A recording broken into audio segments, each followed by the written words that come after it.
Aloha and welcome to the University of Hawaii West Oahu's Research and Writing Series. This 4-part series is a partnership between the library and the No'eau Center. My name is Karina and I'm a public services librarian working primarily with our education and social sciences divisions.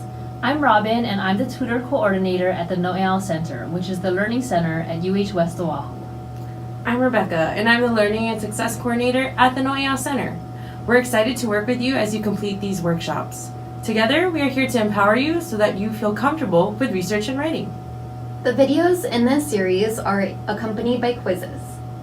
If you're completing any of the episodes for credit for a course, please complete the quiz questions as we direct you to them throughout the video.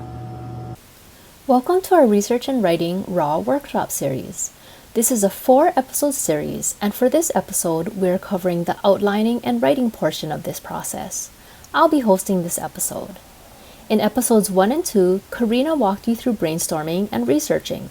As you go through this episode, please complete the quiz questions as we direct you to them. The quiz can be found below this video. In this episode, you'll enact strategies to develop a thesis statement, practices for creating an outline from that thesis, and strategies for incorporating your resources into your writing. In this episode, we'll be talking about a few steps of the writing process, and we're going to start with some activities to help you develop your thesis. When working with students on research writing in the past, I found that they sometimes have trouble moving from the research part to the writing part. You've spent all this time reading all these sources, and then when it comes time to write, sometimes it's hard to know where to start.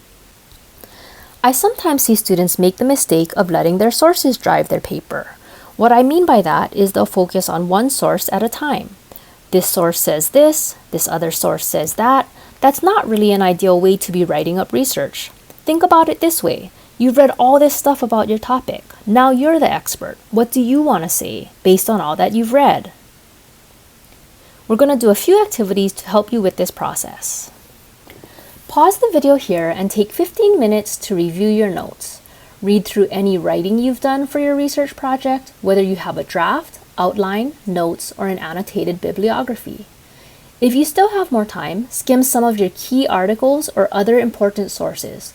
The goal is for you to be swimming in information, to get all this information fresh in your mind. Now clear your desk. Put away any articles, close any books, maybe take them off your desk, put them out of reach. For any documents open on your computer, X them out or minimize them. Have a clean sheet of paper, either a word processing document or a few sheets of actual paper and a pen or pencil. So when you're doing these writing tasks, don't worry about details and sources. You can fill that stuff in later. Just focus on the ideas that you want to get across. The first writing activity we're going to do is a dialogue. I want you to write a dialogue between you and someone else about your topic. Choose someone you think is typical of the audience you're writing for. I think it helps to think of someone specific, maybe your instructor, a classmate, a friend, or a family member. Start with the question most asked about your topic and take the conversation from there, writing both parts of the dialogue. Imagine you tell this person you're researching asylum seekers or whatever your topic is. Depending on your topic, probably the first question they'll ask you is, what is that? Or why is that important? So I'm going to have you start with those questions. Here's a sample of how I might answer those questions about my topic. So if my question is, what are asylum seekers anyway? I might answer, asylum seekers are people who are in danger in their home countries, so that's why they're trying to immigrate to the US. There's different reasons people might be seeking asylum. It could be that they're gay and gays are persecuted in their home country, so they feel it would be safer for them to be in the US. So that is the reason for seeking asylum in the US. It could be that their home country is really unstable, like no stable government to keep the peace and keep people safe. So that's their reason to seek asylum in the US. It could be, I saw this in recent articles about asylum seekers from Central America. It's like gangs took over their town and they're not safe unless they get involved in the gang, or like the gangs are raping people. So that's another reason some people seek asylum in the US. As for why this topic is important, I might answer, I think this topic is important because the US is somewhere a lot of people want to immigrate, because it's safer than a lot of other places. It's more stable. There are a lot of opportunities. And recently it was all over the news that asylum seekers were being treated really badly. like having their children taken away at the border, and the children were either put in a facility, kind of like an orphanage or a jail, or in some cases, the children were put in foster homes and adopted by other families. Also, sometimes the parents who were the asylum seekers were forced or coerced into signing documents that they didn't even understand, and they later found out that they signed away their rights as parents and guardians. You can see that the writing here is a bit informal at times. It's messy and repetitive. Don't worry about all that stuff. The goal is just to get your ideas out. Pause the video here to write your dialogue. The idea is to continue the dialogue by imagining what your dialogue partner might ask next. So for my topic, after I tell them this, they might ask, how do we know if people are telling the truth when they're seeking asylum? Can the US accept all asylum seekers? Does the US accept all asylum seekers? Do asylum seekers have a positive impact in the US? Is it legal that children were taken from asylum seekers? Are there other ways asylum seekers were mistreated? This activity is helpful for thinking about what kind of information readers will need in order to understand your topic. It might even give you ideas for how to organize your draft by thinking about what information readers need first, second, third, and so on. Let's move on to our next writing activity. In 1 to 2 sentences, try to summarize the most important thing you think readers should understand about your topic based on what you've learned so far. For my topic, for example, the thing I thought was most interesting and important was that the United States is currently violating the international law of non-refoulement by returning asylum seekers to countries where they are in danger. Pause the video here to write your summary. For this activity, first write your research question down. If your research question changed from when you first started your research, that's fine. Write down your current research question. If you're not sure what your research question is, think about what were you trying to find out through your research. So my research question, for example, is, in the United States, what rights do asylum seekers have? Then you're going to write down the answer to your research question based on what you have found through your research. So in my case, in answer to the research question, what rights do asylum seekers have? My answer based on my research is, in all countries, asylum seekers have the right of non-refoulement, which means they should not be sent back to their countries where they're in danger. In the US, asylum seekers have the right for the Attorney General to determine their fate. Pause the video here to write down your research question and the answer you found to your research question so far. For this activity, you're going to develop a 1 to 2 sentence thesis statement for your project. You can look back at your responses to the last 2 prompts, the most important thing you learned, and the answer to your research question, and see if one of those would work as a thesis statement. You can also combine them or revise them a bit if you like. For our sample topic, I chose to use as my thesis, the United States is currently violating the international law of non-refoulement by returning asylum seekers to countries where they're in danger. As you develop your thesis, keep in mind some of the criteria for thesis statements. Your thesis statement should tell readers what your paper is about. It should be supported in your paper.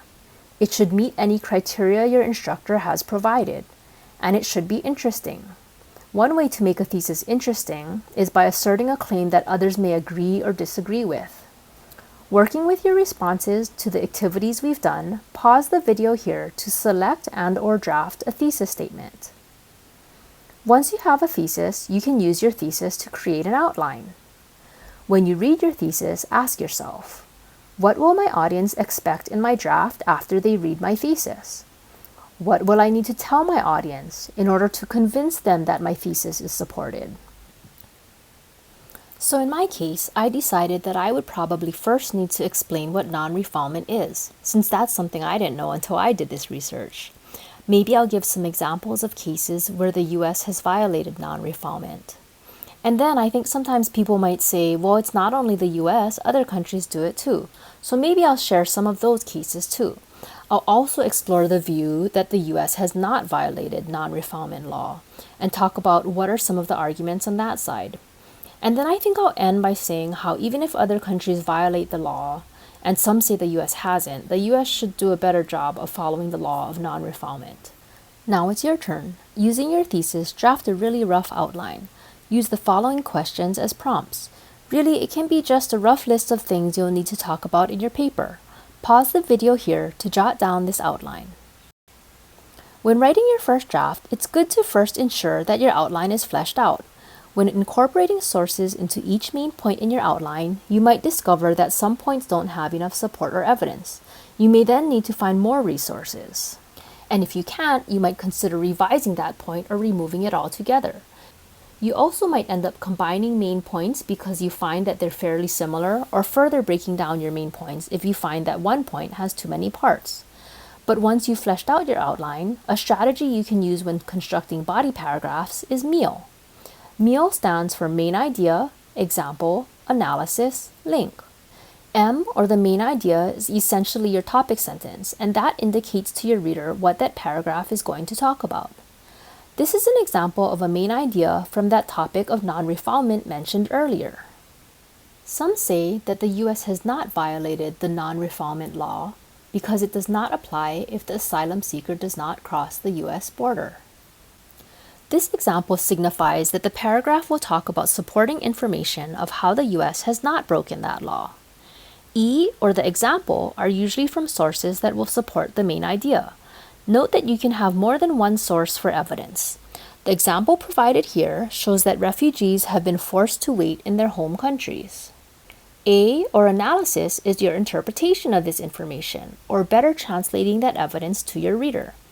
Analyses also highlight the significance or importance of that evidence. You might feel like you're restating yourself, but you want to be extremely clear with what this evidence means so that your readers don't make their own inferences. This analysis points out that although the US is technically not breaking the law, the way they're going about it is being analyzed as unethical. To close out your paragraph, you would then use L, or a link. The link is intended to connect your main point back to your overarching thesis. Earlier, we came up with the thesis that the United States is currently violating the international law of non-refoulement, and this link relates back to this overall thesis. Once you put these all together, you end up with a well-organized and comprehensive body paragraph. Now we want you to try MEAL out for yourself. From the outline you created above, choose one paragraph to work with. First, write the main idea for this paragraph. Then, write a sentence that includes evidence or an example from one of your sources that supports this main idea. Next, write a sentence that provides analysis, making clear how the evidence or example connects to your main idea. Lastly, write a sentence that links the information in this paragraph to the overall thesis of your paper. Pause the video here to complete the MEAL activity. MEAL is a tool you can use as you draft. MEAL and drafting work hand in hand. You might find yourself going back and forth between MEAL and drafting as you go through your writing process. Oftentimes, one draft is the only thing we turn in to our professors, but it's important to go through at least one revision before submitting your final product.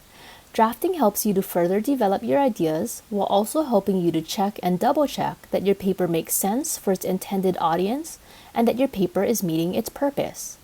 We know that your time is limited, and with managing other courses and responsibilities, you have to be reasonable with how much you can draft.